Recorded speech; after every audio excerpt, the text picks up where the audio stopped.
Hello everyone and welcome to a Clash review with me, John Parker, and Me, Cowling, and today we are reviewing episode 5, Bravish Heart. Now, of course, we'll spend last time talk about the plot, the characters, the writing, and then give our final verdict afterwards. So, we are continuing on from episode 4, after April and Ram chased after Karakanus, I believe his name is. I actually remembered his name now, Karakanus, the king of the Shadow Kin. Because April was on a mission to kill the king and to find some way of getting her own heart back, although that didn't really turn out the way she expected. So she ripped a hole in space and time, she went in, Ram followed, and they went off to go and basically kill the king. Along the way, in this episode, we actually learnt more about the governors and their purpose, so to speak, even though their actual main mission is very vague, and who they are hasn't been fully explained yet, but I'm pretty sure they will make their proper debut anytime soon. Also, for Miss Quill in particular, she is now one step closer to getting the creature removed from her brain, so that she can become free of the prince's influence, or, well, I say influence, prisoner, yeah. Also, we do seem to get a lot of not so much tension. Well, actually, no, we do seem to get a lot of tension between the two, but we'll go on that in a moment. So, as for the characters, for the prince in particular, you remember in the last episode, John, we mentioned that the prince was becoming more of a dangerous, fearful individual. yeah, However, in this episode, he seemed to prove himself that he's not one for letting go of his emotions to commit an act of genocide, for example, but he is one who will definitely think about what he's doing before he goes ahead and although actually in acts. this episode we see that he can actually almost be forced. But, like most people, the threat of a loved one being killed is, can make you do things you don't want to do.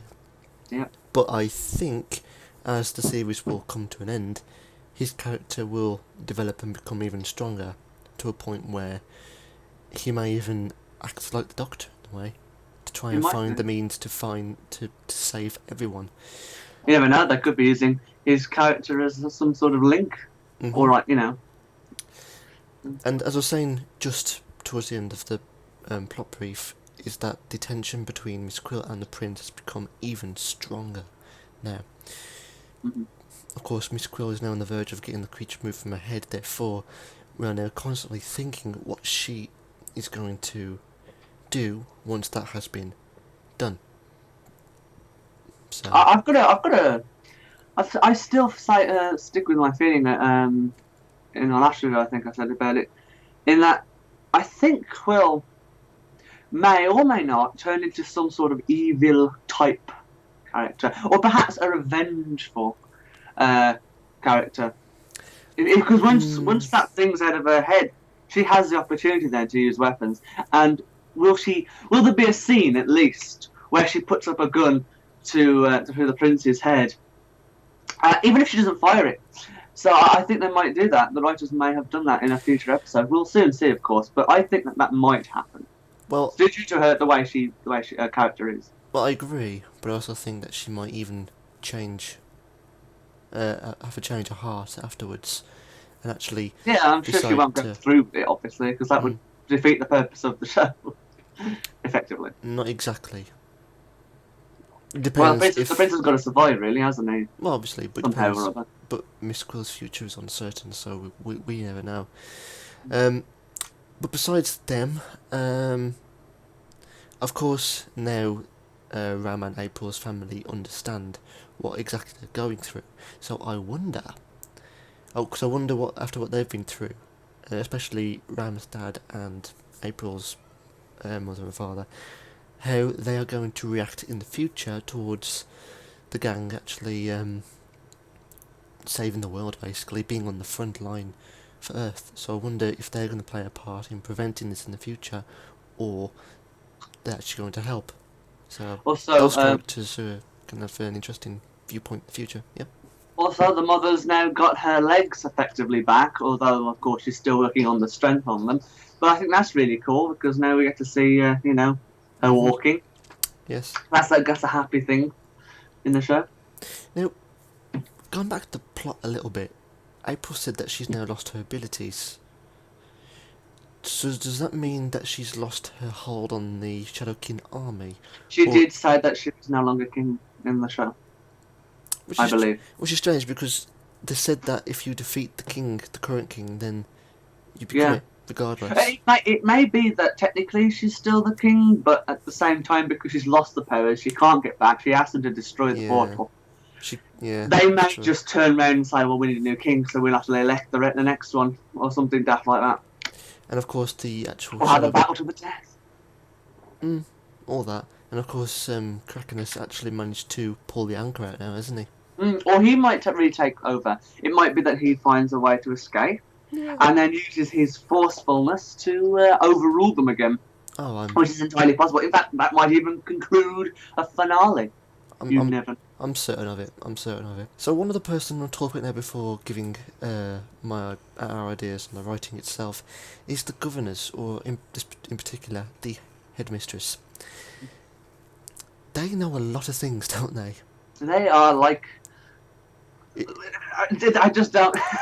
Because it's funny because she came across as so evil looking, and then all of a sudden at the end we just find out that she's not. She just had all the possibilities in her head, and she was just letting fate choose which one would be the most probable. Well, the one point I was getting at was how resourceful they really are. Yeah, they've got everything, haven't they? Yeah, but the way that she was doing things was ridiculous. How the hell did she even know that? April went off to the world of the Shadow King, and they seem to have access to a lot of information. They're almost like a secret organisation in some respects. Either they have a high number of followers, or they're time travellers, or they can see into the minds of others, see things in an instant. True. Absorb the information of what's around them, quite literally. The reason I brought up the time travellers point was because of the fact that Doctor knows, past, present, future, and everything else. So maybe there's something similar going on. Of course, they don't have to be Time Lords, they can be anything, but I just think that there's a link there. It could be that you're right in saying that they can read the minds of others, maybe even from large distances. Maybe they could see April, and maybe they could guess what she was going to do in beforehand. Either that. But she did say, remember, that the governors had probabilities, and that they'd already worked it all out, effectively. So perhaps there's some other link going on there. I'd like to see more into them. Well, either that, or they're like a form of unit, for example. Yeah, that's what I meant, like a secret organisation style type thing, yeah. So, moving on from the characters and the plot now, the writing, overall this episode was absolutely amazing. I agree. The suspense and the tension throughout every single second, by the way. Continuity was spot on. I thought that worked out, and that flowed from the last episode. That flowed in really well, and obviously the previous episodes beforehand. That worked out really well, and it was absolutely amazing. So definitely a good job there. I think overall, in this episode, absolute smashing job. And of course, we now have the petals. The petals have been removed. They've all gone. And what a way to do it using the Shadow King. I know. That was amazing. That was really cool. So my overall feeling of this episode, suspenseful, tense, very tense, eye-opening as well, and I most certainly cannot wait for what the finale episode has in store for us. I'm really on the edge of my seat waiting for that now. When's the finale? Well, in episode 5, so we've got 3 more weeks. Is there 8 episodes in total, isn't there? From what I can remember, yes. Ah, good. In which case, depending on how they write it, it might be that the one before the last may be a part 1 kind of thing. Maybe. I'd like it to be, because those are the kind of more suspenseful ones. So my overall verdict for this episode would be a whopping I'll give it a 10 out of 10. Why not? I was going to say the same thing. 10 out of 10. Yeah. So 10 10 for both. Okay. Yeah. Gold. It just hits the 10 number. 2 gold 10 out of 10s. Okay. So, folks, thank you very much for watching the review. We do hope that you liked it, and we will look forward to seeing you in the next review. So, until next time, see you soon, and remember... A little geeks like that, guys. Goodbye. That is all we have for today, folks. Join us again next week on another Saturday Geeks video to find out what adventure we embark on next. Thank you for watching. Feel free to like and comment on the video below. Remember to subscribe so you can keep up to date with our latest videos. Till next time. Take care, stay safe, and remember, let your geeky side out. Toodle pip. Toodle pip. Toodle pip.